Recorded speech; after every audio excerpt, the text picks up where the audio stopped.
Hi, and thanks for joining me on the third and final part of my walk from Whitby to Scarborough.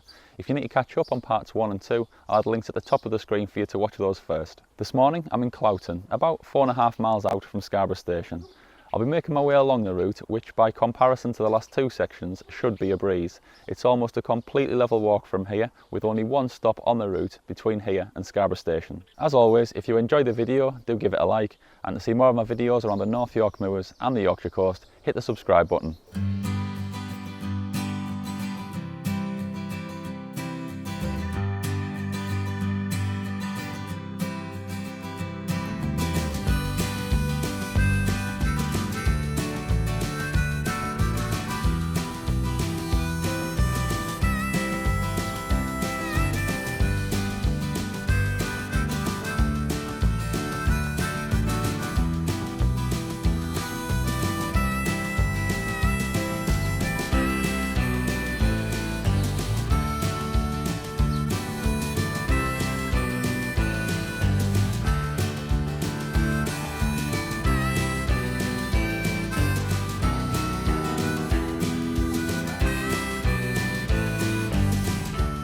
Cloughton lies on the outskirts of the town of Scarborough and is pretty much where the line left the North York Moors. Until a couple of years ago, this garden was part of a tea room setup. That's now closed and this is a private residence. So a big thank you to the current owners for allowing me access to it today. As I walk away from where the main station house was, there's a camping coach alongside the old platform, and this is offered as bed and breakfast accommodation.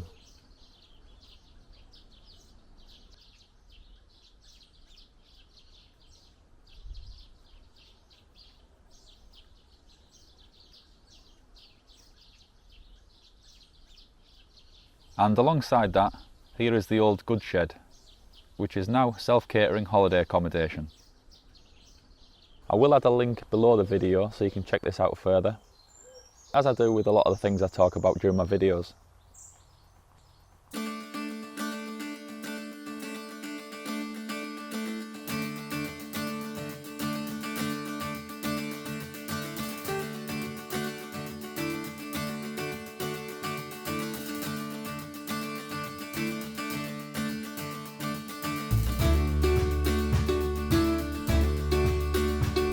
I now have a walk of a couple of miles or so to where Scalby station was.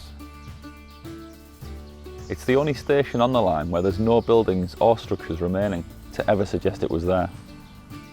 It's been completely transformed with a housing estate, so we'll have a look at that when I get there.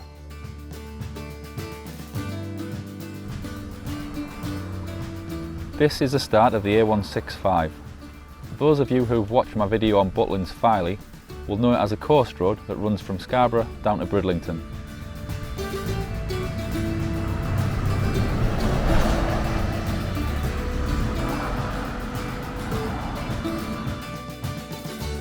An obvious obstacle for any possible resurrection of the line.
This is where the Cinder Track takes a break for a few hundred yards as it enters Scalby.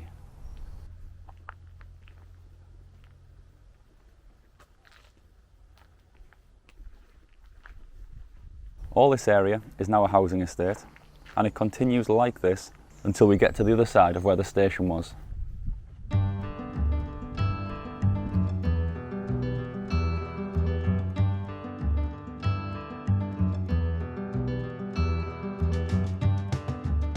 Station Road, which runs through the centre of here, used to be built across a bridge with the tracks running underneath it.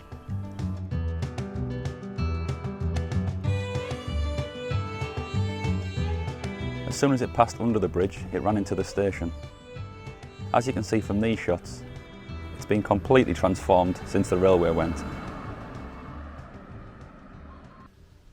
This gate post is the only remaining part of the station that I'm aware of.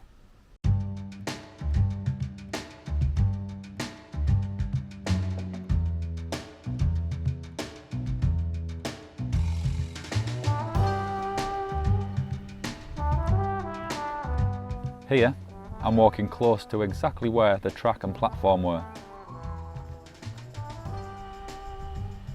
To pick the Cinder Track back up, I just need to walk around the back of these houses.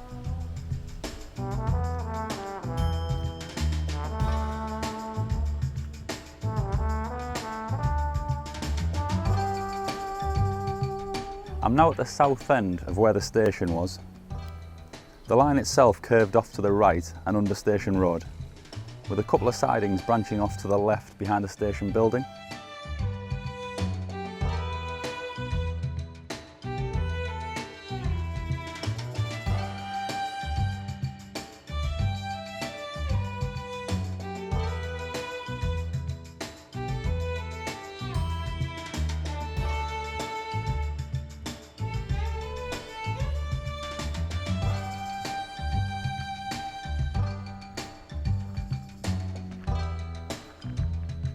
As I walk away from here, I cross Scalby Viaduct over Scalby Beck. Not quite Larpool Viaduct, but another glimpse you can still see today into the history of this line.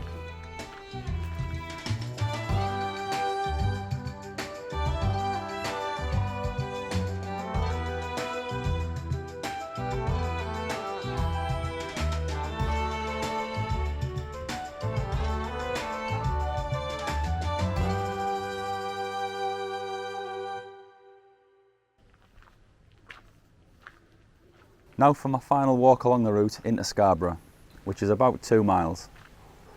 As I mentioned in my first video while I was sat at Whitby, this is the stretch that really helped me discover the Cinder Track during the lockdowns. With the exception of the golf course on the left, just up ahead, the track now runs through housing estates all the way in.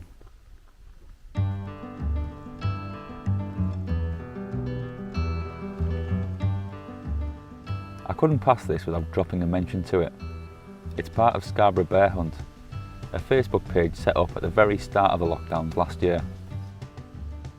When we had the months where we could only walk in our local areas, people would put teddies in the windows all around the town to make it fun for kids to spot while out walking. Someone then decided to put a really large bear in this tree in the first few weeks, and people were soon then sharing selfies with it. As the year went on, more and more kids added their own teddies, and it's since become a teddy bear tribute tree. It really does say a lot about the people of this area. What a year, eh?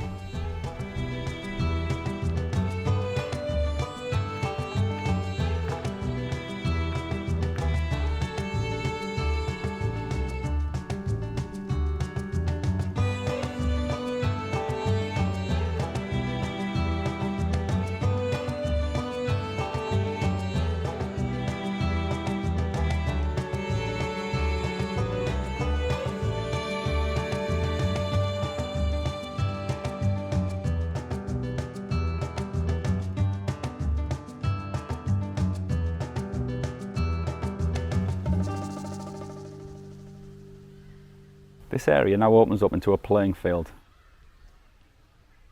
Back when the line was open, it was known as Northstead Carriage Sidings, which was just before the well-known Gallows Close goods yard, which I'll cover shortly when I get there.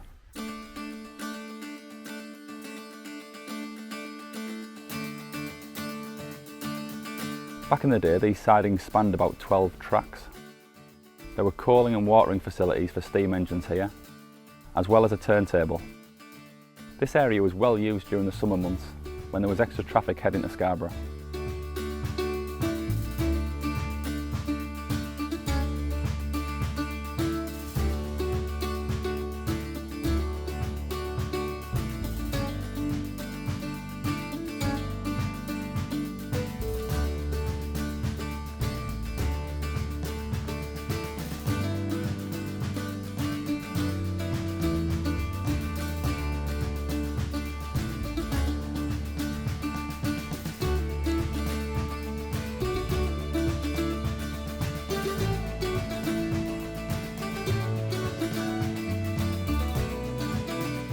This is Manor Road Cemetery.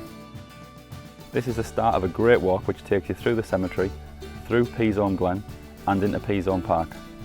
Maybe one for me to cover a bit later in the year.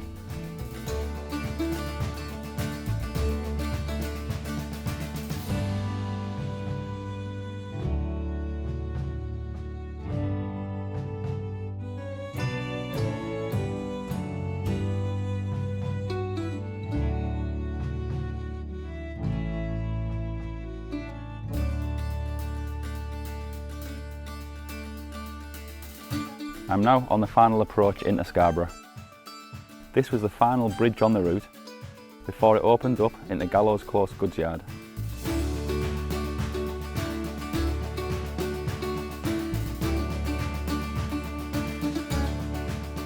Now, a Sainsbury's supermarket and car park. I must be here 2 or 3 times a week, so it's unusual not to be going inside.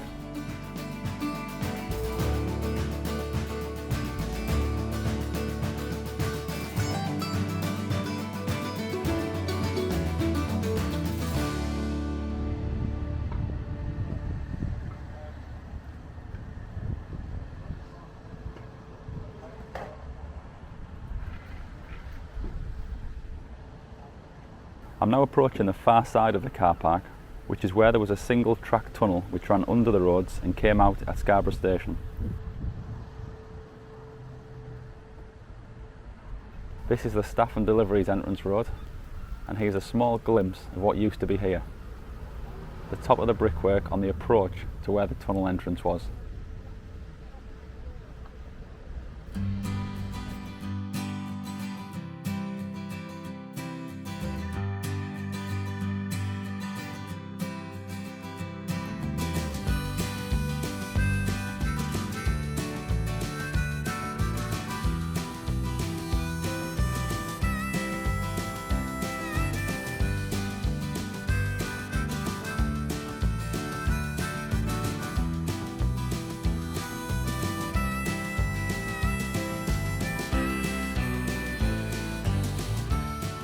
I'm at the very end of platform 1, and this is where trains came out of the tunnel before then reversing back into the station.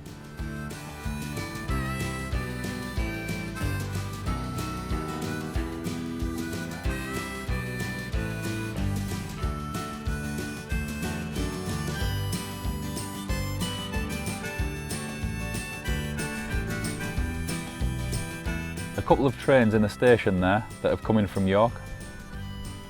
I wonder if anyone has made the journey through from Whitby today. I'll now take a seat on, allegedly, the longest railway bench in the UK. Just for the record, I have no way of verifying that.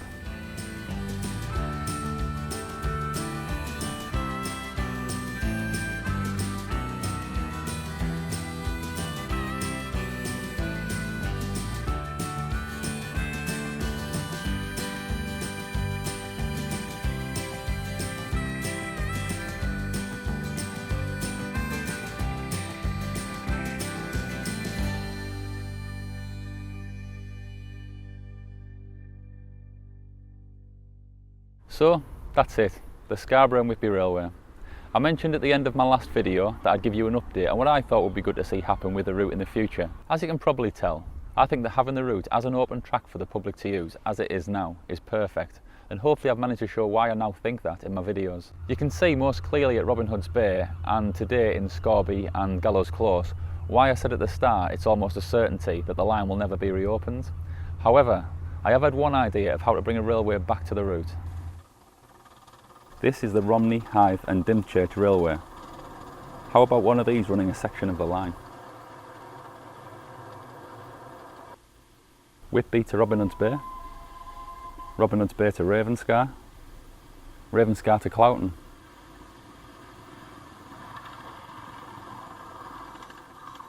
Realistically, the vast majority of people would want to do this route, on foot or by train, in good weather. So I imagine running these seasonally along the route would be perfect and really popular. Now all we need is someone with a bit of loose change. Just an idea. A big thank you for watching these videos, and I'll end with a few of my highlights. As always, hit the like button if you've enjoyed this one, drop your comments in below, and make sure you subscribe if you haven't already. I'll see you again soon for the next one.